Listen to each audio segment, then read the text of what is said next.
আসসালামু আলাইকুম বস। ওয়ালাইকুম সালাম। কেমন আছেন? ভালো আছেন? ভালো বস, গোলাগঞ্জের তো সব সাদা পাত শেষ করে দিছি। সব শেষ করে দিছো? সব শেষ। যাক, ভালো কাজ। এত টাকা কই রাখবেন? রাখার জায়গার কোনো অভাব নাই, এটা নিয়ে টেনশন করতে হবে না। সামনে নির্বাচন, প্রচুর টাকা দরকার আমাদের। এখন পাথর কই একটা অবস্থান আসেন।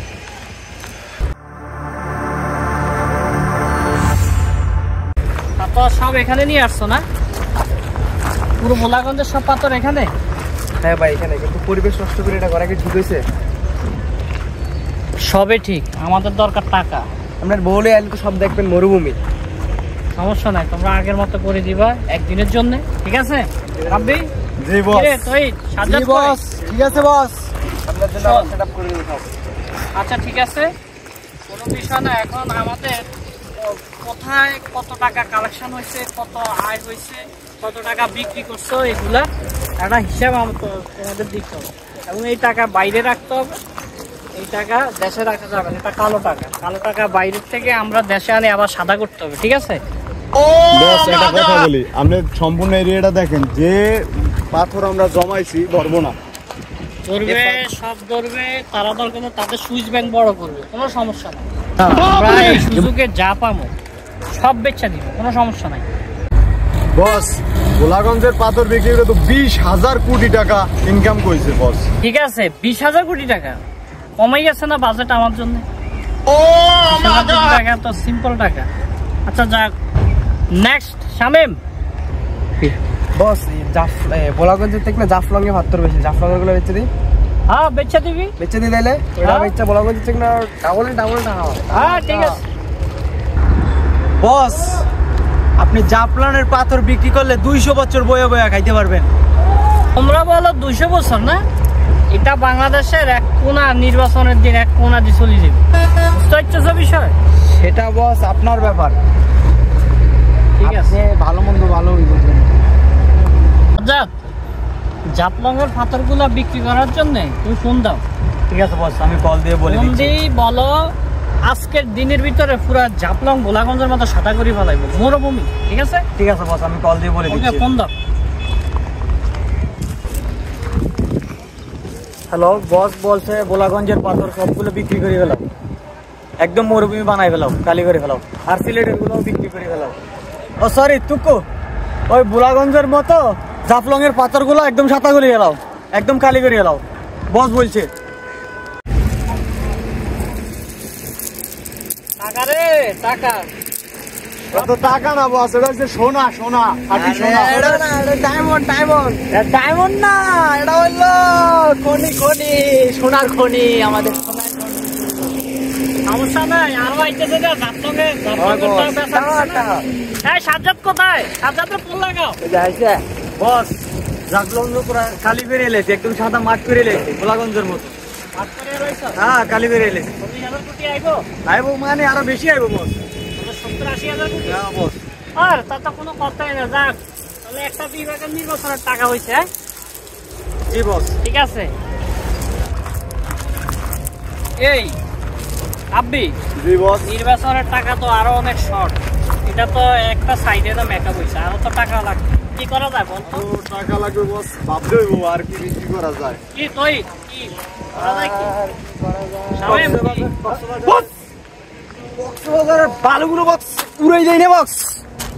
সাজ্জাদ ফোন দে, ফোন দে। আচ্ছা, ঠিক আছে। বালু বেশি আল্লাহ। জাফলংয়ের মতো কালি করে দিতাম। হ্যাঁ খালি করি আল্লাহ। ফোন লাগা। তো বালু পানি বেচার জন্য দেখ, পানি পানিতে লবণ আছে না?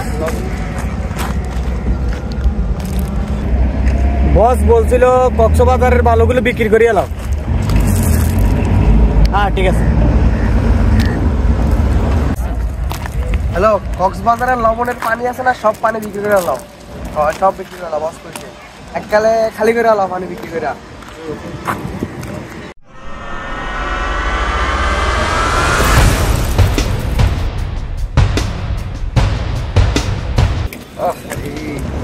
दुनिया के सुकून में मिला हुआ है।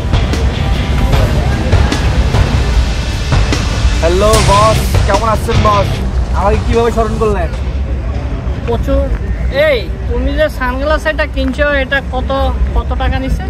বস বলেন না, আপনি যে ওই ইয়াতে সিলেটের পাথরগুলো বিক্রি করছিলেন, এখান থেকে 100 কোটি টাকা দিয়ে একটা কি বলবো ডায়মন্ডের আচ্ছা আমার এরকম একটা সানগ্লাস আনি এখন আমাদের দেওয়া, ওইটা আমি ব্যবহার করি। হ্যাঁ প্রচুর টাকা।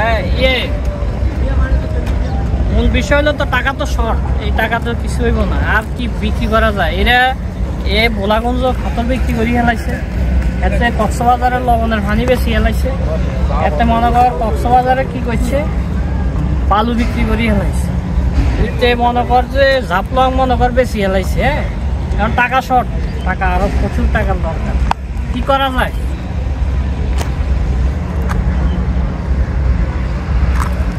কি বিক্রি করা যায়? আর একটা আছে আমার কাছে, যে আমার আন্ডারে তো পাহাড় গুলো আছে না, এই যে সীতাকুণ্ড, রাঙ্গামাটি, বান্দরবন, এগুলো পাহাড় গুলো আছে না আমার হাতে, আমার আন্ডারে।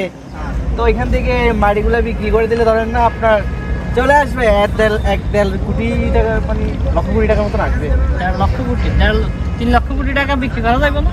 এই 2,80,00,000 টাকা হবে। 2,80,00,000 কোটি টাকা চলেও সমস্যা নাই। তাহলে করো, তাহলে তো এগুলা বিক্রি করে দাও নি। বিক্রির পরে এখন বিষয়টা হইলো জনগণ কিন্তু খেপি থাকবো। হ্যাঁ মনে করো ভোলাগঞ্জ একদিনে সাদা করে হেলাইছে, জাপলং পুরো মরুভূমি বানা হেলাইছে, কক্সবাজারের ফানি মনে করো লবণ বেশি হেলাইছে, মানে সবকিছু এখন জনগণ ক্ষিপ্ত। ঠিক আছে, যেই টাকা কামাইছে এই টাকা দিয়ে আমরা কয়েক লক্ষ না 1000 বছর অনায়াসে কাটানো হয়ে যাবে, টাকা পয়সা কোনো ইনকাম করা লাগবে না।